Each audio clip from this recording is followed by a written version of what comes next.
Hey tubes, it's Nick. Well, it's what? Let me look at my watch. Tuesday, off today. Not much of an update. Still gonna wait till April because it's still March to start tear down on the Blazer. Plus, also I gotta get the cherry picker and the engine stand from the barn. But did go out and dig out the trailer. Now, this little monster, my grandpa originally built it. He's no longer here, so for me, it's another link to him. And sorry about the wind, it's Kansas. But put lights on it a couple years back, and something got in and, well, screwed it up. So, went out. Yeah, come on. Got a whole new light kit. So, gonna install it today and see what happens. I always go for the waterproof one because you never know what's going to happen. And trust me, it sucks when these things get wet because they don't work and you can get in trouble. But other than that, there's a little trailer built around the axle, and yes, that's gray paint on the tires. Don't ask, got bored. But what I did was mainly just brought it up to where I could use it, put some new wood on it, stiffened up the frame underneath, gave it a good coat of paint over the past few days, and yes, there is sand mixed in with the paint as far as the top layer goes to give it a little bit of grip. But now it's just mainly getting the wiring done and walking you through a few important steps.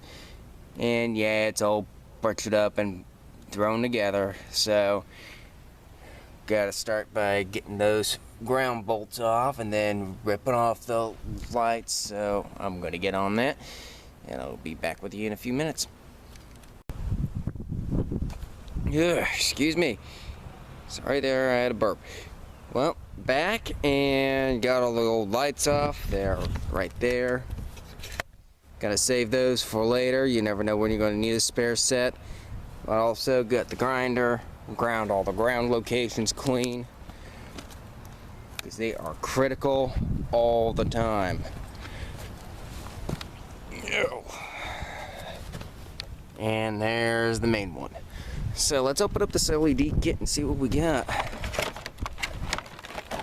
Yeah, 2 fully submersible lights. That's what they say. I'm gonna put some goop on that, some liquid electrical tape on those 2. One for a license plate, which this thing won't have.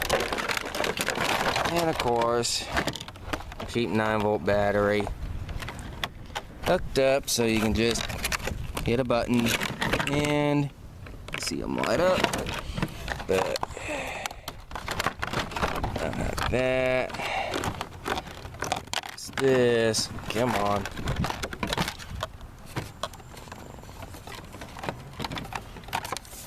Thank you. Alright, that's how they come. Reason being is this wiring harness is this one large harness, from what I can tell. One sec. Put the camera. Wait, there they are. Gotta do this with one hand on the camera, one on the cutters. There we go. Typical wiring harness. Got 2 different harnesses for either way. So let's see. That's not the connector I need. This is the one I need, right here.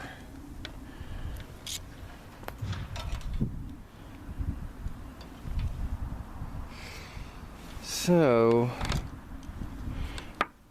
this is gonna be fun. Gotta wire it all up. Like to use that connector. Looks like I may be running down to O'Reilly's in the Fusion to go get an adapter.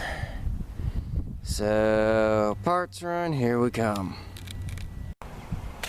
Well, didn't have to go for a parts run after. I went back into the garage, went to my toolbox, found my parts drawer, and, well, found the right connector I was looking for. That's a round flat 4. The ones that come with it are square, so hey, it's a win. Alright, got the ground's hooked up on the lights. That's the main ground for the trailer. Now it's just, oh shoot, freaking bees are already out. Now it's just a matter of hooking up all the wires and everything. Sorry for the wind. It's Kansas, what do you expect? So when it comes to trailers, one thing I always stress is leave plenty of wiring to the truck, because you need to make those wide turns or jackknife this thing to get it turned around. You're going to want all the wiring you can at there, but not too much to drag the ground. There's a happy medium when it comes down to it. So I'm going to start zip tying the wires down and we'll give her a test. Still got to hook up the wires there, but that's after I zip tie those down and get her hooked up. So see you in a few. Well, we're all hooked up, and forgot to mention, it's just a plug and play system almost. It's mainly just making sure all the wires go to the correct locations. Grounds are good. Stringing it along the trailer. Hooking it up to the truck, and now let's go hit the flashers, make sure everything works. And also the noise, if you're hearing in the background, other than the birds, someone's running a leaf blower or some type of yard equipment farther on down the road. Alright. Flashers are going. Going on the truck.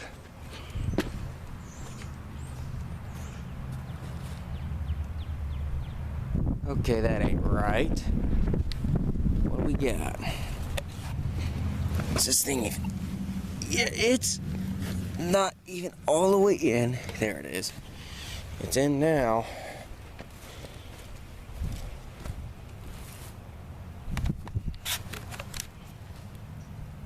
No light there.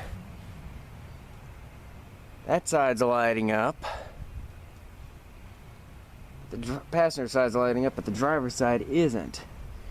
That's odd. Alright, so yellow. Looks like I got a clean of contact. So here we go. Give me a few minutes and let's see what I can do. Okay, try to see what we got. Flashers hooked up. Knew it. Just had some corrosion in the plugs, so that one's going. And that one is going. Awesome. Just had corrosion in the plug. That's what I thought. Of course, that thing sat open all winter. My dumb idiot fault. But other than that, just a simple system. Also forgot to mention when I was going through this, it's got instructions. Don't use those connectors. Go and buy yourself a collection of connectors at O'Reilly's, AutoZone, Napa, or whoever you go through.